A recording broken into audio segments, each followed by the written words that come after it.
Well, it's deadline day in Northern Ireland, and we've started conceding goals, we've started losing games, but remarkably, we're still in with a playoff chance. It is a league where everyone's dropping points, and today we've got a very big game, and we'll be hoping to add a signing or two as well. Let's go and see if we can.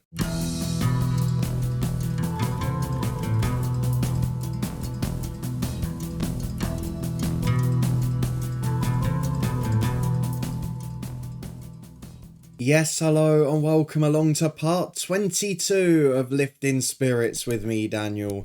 We are back today, surprisingly, in poor form, but still in a battle for second place and a playoff because we face Newry, who are 1 point below us today, and then Dundalk, one of the mid-table sides. It's still very tense, it's still very tight. We're 7 points from being sixth again, but relegation trouble is a thing of the past, and we can just enjoy the rest of this season. We've also got transfer deadline day in Northern Ireland, potentially one or two little things going on the rest of this month. So if you're looking forward to finding out what happens, what's changing within the club, and whether we can get into playoff contention, then please do put a thumbs up on it. Subscribe down below for daily FM23 content. We'll be back with the head coach tomorrow. It has been a real grind so far. Hard work, lots of suffering for me, and of course that means lots of entertainment for you. That playlist, the Twitch channel, and so much more in the eye above. A massive thank you to everyone who supported as a channel member and over on Twitch as well. I really do appreciate it. But let's get cracking with deadline day, because we are in Northern Ireland.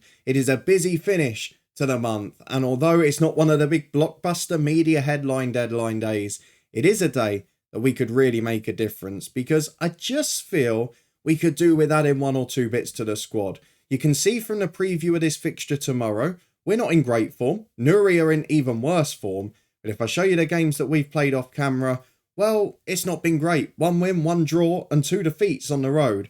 Okay mitigating circumstances, our last one in particular against leaders Ballymena, and proper runaway leaders at that. But the 4 games, they have been frustrating. We've had home games where the pattern's continued, more clean sheets, 0-0 against Lothal, albeit Connor Mitchell saved us, a 1-0 win against Ards where Matthew Buchanan scored late on. But away from home, the goals have started going in, and those Tuesday fixtures just leading to a little bit of fatigue in the squad. Against Bangor, it was a 3-2 defeat. Jordan Jenkins and Craig Farquhar's goals were not enough, and a 2-1 defeat at Ballymena. Mark McKee scored from the kickoff after Ballymena went ahead, but again, not enough to get us a point. And there's more trouble on that as well, because if we go to the squad, there's a few players potentially leaving. Diego McGann, wanted by Banbridge. Mark McKee, looking to leave at the end of his contract. He's one of a few we can't get tied down for next year. But we have got that bulk of a squad done now. And although there's youth players potentially on the way out, you've got some going on loan. You've also got some with transfer interest. Of course, while they're on those deals, you've always got the option of a sell-on clause. So let's go and have a look at the transfers, because there's been a little bit of work this month. We've got Diego McGann, as we mentioned, potentially leaving. A young left-back potentially joining the club in Dylan McLean from Leicester Nirvana, nonetheless. Popped up in our scout reports. Looks an interesting player. Not the best in the tackle, not the best going forward, but a tall, strong, physically imposing left-back. And at 18, a Scottish player, someone who I think could be good for us. And I like some of his mental attributes too. Good positioning, great determination, great anticipation. Looks like my type. We'll see if he is or not. The other one, though, that's gone out of the club is Dara Mallon, who is one of the young players who came in the intake last year. He has gone to Crewe United on a loan deal. Be interesting to see how he gets on at that level. A good player, hasn't really developed, and a lot of these lads aren't playing first team football. We have encountered a bit of an issue this year where, despite the fact I have got the responsibility set, if I go down and show you for matches, for the under 23s and for the under 18s, or the reserves as it is here now, sorry, to arrange friendly matches if there's no fixture during the week. Now, the problem is, we haven't got any fixtures and they're not arranging any friendlies. Now, I've tried a number of combinations, I haven't got time to go and organise 40, 50 friendlies a year. So it's a very frustrating time that isn't working, and it is hindering some of our youngsters. So we're trying to loan a few more out, and I hope that will work. For now, though, it's deadline day. We'll see if those 2 deals get done. We'll see if there's anything more that pops up. Maybe we'll have a go at some of those free agents from earlier in the month. Some of them not yet got a club, and he might be able to improve us in the long term. We've got a little bit of money left. We've got a little bit of wage bill left. Let's go and see if we can use it. 16 hours to go and see what's in store. Well, 12:45 and all of the transfer news so far has gone to plan. Diego McGann has rejected the chance to leave, and now Dylan McLean has agreed to join. 40 quid a week, adds depth at fullback, replaces Ryan McGivern essentially, who left earlier in the month. So he comes in, let's get that deal done and meet him. We're also going to go over to our parent club at Linfield, just see if there's a way for us to bolster the squad slightly, maybe get one or two in. So let's go to Linfield, let's see who they've got for us. Have they got anyone on the loan list? Joshua Archer, a young centre midfielder. I mean, we could have a look at him, couldn't we? Let's go for an offer there. Probably going to be wanting to play with higher quality, yes. Those who are in the first team, we normally encounter that. Let's go and have a look at the reserves. We've got Sean Moore, who's been scouted before. That's where I'm really looking, the wide areas. Up front, yes, we could go for someone. You look at McDowell. Is he better than Jenkins on paper? No. Is he going to be performing better than Jenkins? Almost certainly yes. He's been awful this year. Looking elsewhere though, where do we want to improve? That is the big question. We've got an over 20 who's played 27 times for Ross County. I doubt we'll get him. We certainly won't. But then beyond that, the only real options are the likes of Kai McCormick, who we had last year, doesn't improve the squad. And I don't just want to bring people in for the sake of it. So as much as it would be nice to bolster the squad, as much as it would be nice to be a bit more competitive, I think for now, we're going to meet the lad we've just signed. And then barring being able to get one of those free agents, I think we'll call it quits for the day. Long as we don't lose anyone, it's been a good window. Well, for once the scouts weren't wrong. We've got ourselves a pretty good player here. 3.5 star with 5 potential. Dylan McLean is a good player. Might yet make a good centre-half in the future if he can improve his tackling. But overall, lots of appearances for an 18-year-old. Nice to add a Scot to the team. And very interesting attribute profile. We'll be keeping him going. He's a good personality. He'll be involved. He'll be on the bench. He'll make a lot of appearances. We'll see how that goes by the end of the year. We'll ask McGill to welcome him. He's the leader of the pack. Now, hopefully, for the rest of the day, it stays quiet. There's only a few hours to go now. We've got some good young players training well. But if I show you the scouting very quickly, just to show you where our key players are this month. Bobby Harvey is, of course, someone I've desperately tried to get in. We're not going to get him. He's broken in. He's played 4 league games in a row from the start. He's not going to come back. Jarlath O'Rourke I was looking at, but then when the McLean popped up, you've got to go for the youngster who's of the same ability. I know O'Rourke's a better defender, but let's think long term here. Let's think about making money. Look at the other players we've got in this list now. Some of the best ones have moved on and got themselves clubs now. We've got Jack O'Mahony, who is a centre midfielder that maybe doesn't quite fit our profile. So he's not going to come in as a result of that. But then 2 strikers on the list. Kirk McLaughlin, who I'm getting very tempted to sign given Jenkins' form. Great composure off the ball and finishing. Not great elsewhere, but Jenkins is letting us down a bit. So maybe someone we consider. The other option, if we go down, is Dermot Surgener, who is 18 years of age. He's a super finisher, but he hasn't quite got the rest of the game. And that's where I'm a little bit undecided. Great determination, great character, but is he the solution long term? We've got enough money to sign both, but do we want to blow most of our budget on it? I don't know. Let's have a look. Kirk McLaughlin, what do you want, son? You want to be a breakthrough prospect. This could solve our problem. It very much may, because we could get him in on a pay-as-you-play deal, which would make it a lot easier. I don't really like some of the fees, but it's another one of those then. If it doesn't work out, or if he doesn't play, we don't have to pay anything, so why would it matter as much? Let's try and edge this down to 75 and 25.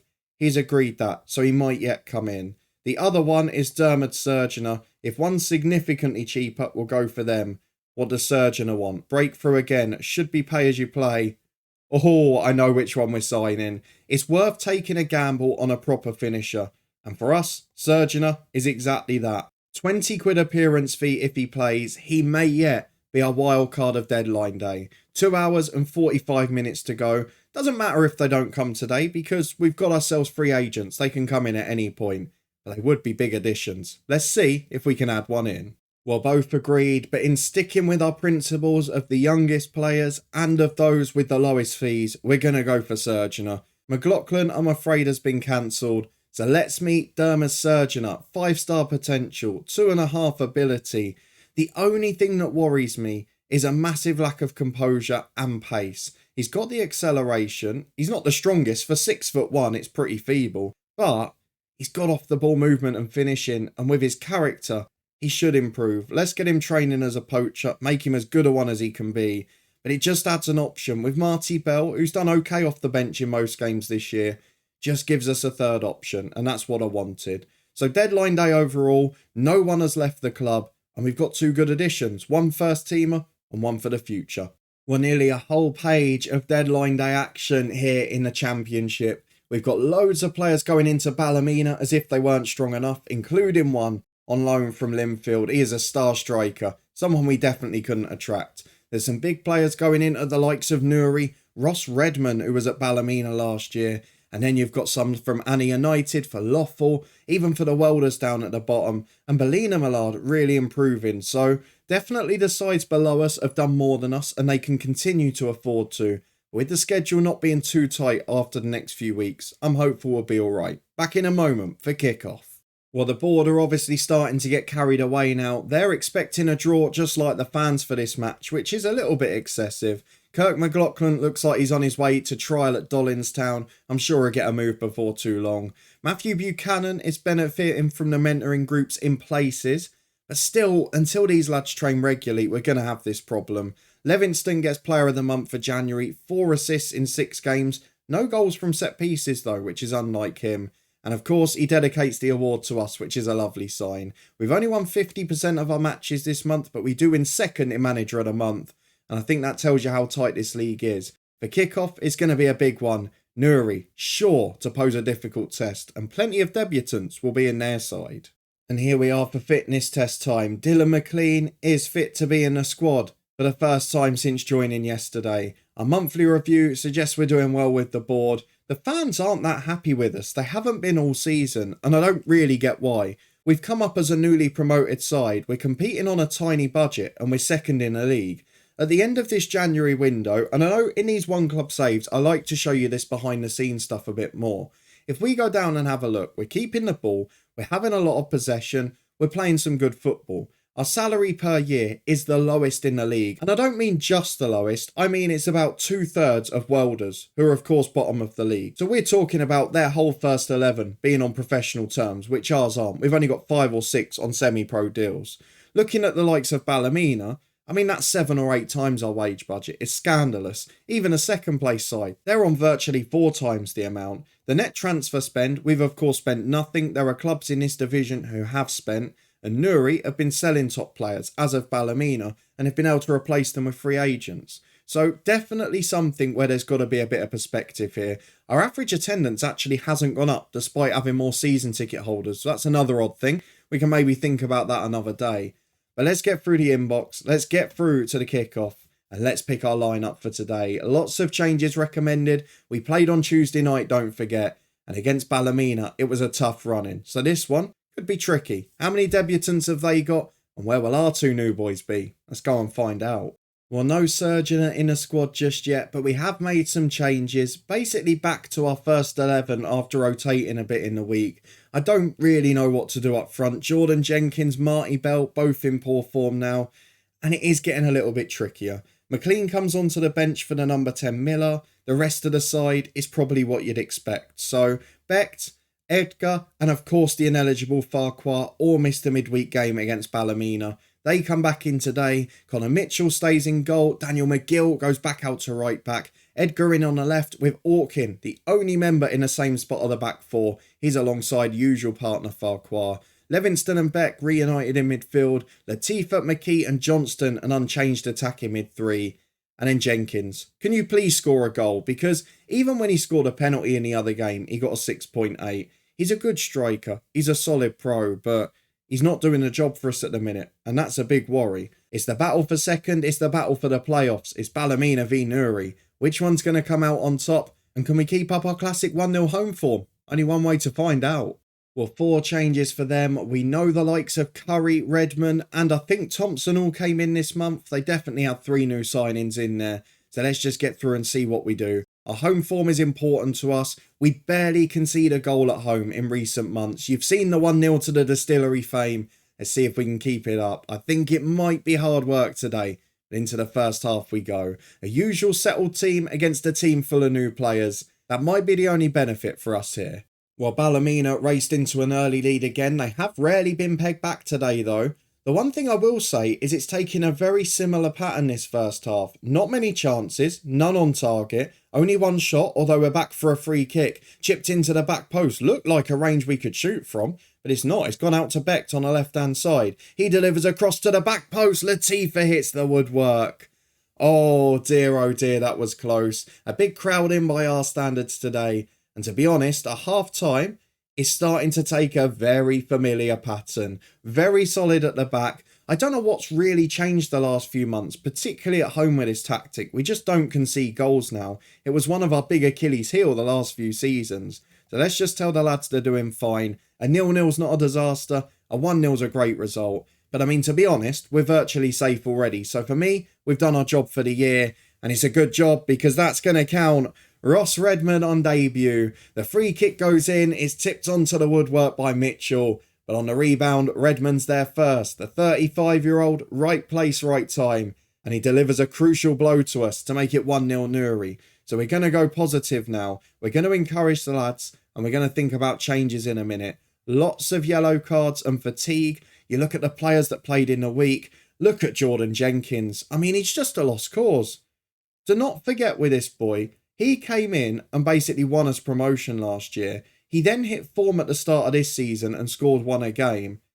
Now, I just cannot get a tune out of the lad. I don't know what it is. Maybe it's just attitude, maybe it's confidence, but he's miles off it. Marty Bell on for him. Levingston is struggling, so Jack Chambers on in centre midfield. Farquhar and Orkin both on yellow, so Reed and new boy Dylan McLean will come on. I know it's out of position, but still. He can play on the left side of the two, perhaps. Which one's better as the stopper and cover?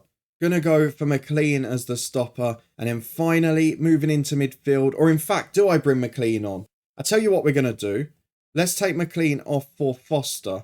He will go at right back. And then McGill can partner Reed. Then looking further forward, McKee's not had a great game. There's a couple of other candidates too. We'll leave the last sub 10 more. 4 changes made. 1-0 down. We're going to chase the game, but can we get back into it? We're back with 20 minutes to go, and surprise, surprise, Ballymena are in the lead again, and we're under pressure because Lavery comes forward, and the poorer run is just starting to set in here. Dropped points at home, defeats on the road, and now difficulty here. With the fatigue for McGill at centre-half, I'm going to take him off. Go nice and simple.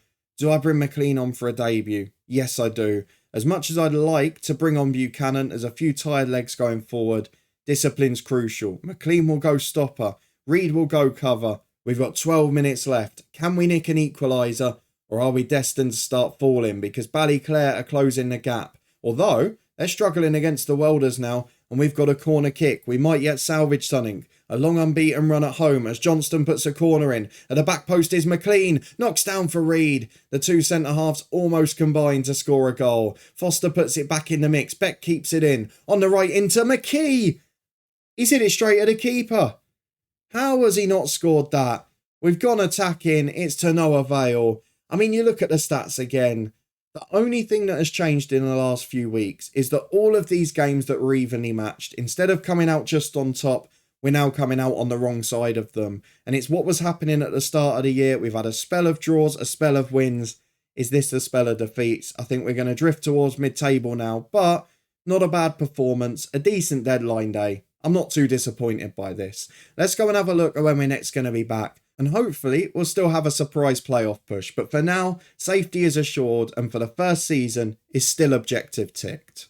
Well, suspension for Craig Farquhar. Bar the McLean debut, there weren't a lot of positives in that. But Surgeon Up will now get his chance up front. Let's see when we're next going to be back though. Because if we have a look at the table, Ballyclare dropped points. It is still fairly tight up there. I mean, Ballymena have won it. There's no doubt about that whatsoever. And Welders are probably down in truth. But anywhere else, there's 18 points separating the rest of the league. And with 12 games to go for some, and most of the sides below us have got games in hand, we've got to bear that in mind, it's still not a massive gap. So I'd still expect us to finish middle of the road, which after all of the ups and downs, being in the relegation zone on 13, 14 games in, being in the promotion playoffs a couple of games ago, we are now in a position where I expect us to finish exactly where we thought we were going to be at the start of the year. And overall, that's not too bad, is it? A bit like the first season, we're inconsistent, but having more runs in this year rather than one on, one off in terms of performances. But we have got a nucleus of a good squad, and if we can keep increasing the wage bill, if we can keep getting more players tied down, I feel like in the long term there is success on the horizon. And maybe we can get to the top tier in 5 years, which was my initial objective. 2 to get out the third tier. This is our first one in this division. So by the end of summer 2027, I want to be preparing for top flight football. Let's go and have a look at the schedule to see when we're going to be back. We'll do probably the last 2 games before the split and then maybe the last 2 games of the season. I think that'll be our last 2 episodes of season 3. If you did enjoy this episode though, a pretty good transfer window, a couple of good additions to the squad, and a close game against the top side, despite the fact we came out on the wrong end of it, then please do put a thumbs up on the video. To stick to my point again, if you take out the 2-0 win against Ballina Millard, every game since the 23rd of November has been settled by 1 goal. Luckily, we've won more of them than we've lost, but as we go into a run of more away games now, I think we might start to see that change. If you're looking forward to finding out though, and you are enjoying the series, please do subscribe and turn that notification bell on. We'll be back with the head coach tomorrow where it's a bit more of a war of attrition. It is a very brutal save so far, and I'm having a horrible time. I'm sure you guys are enjoying watching the pain, but you can find that one in the eye above. We're live every night this week on Twitch as well. You can find that up in the eye above too. And we'll have a special World Cup schedule I'll be sharing later in the week. But thank you for coming along as always and the massive support with everything. I do appreciate it. You can find the head coach playlist above my head now, and I'll see you back here in a couple of days' time to see if we can stay in playoff contention.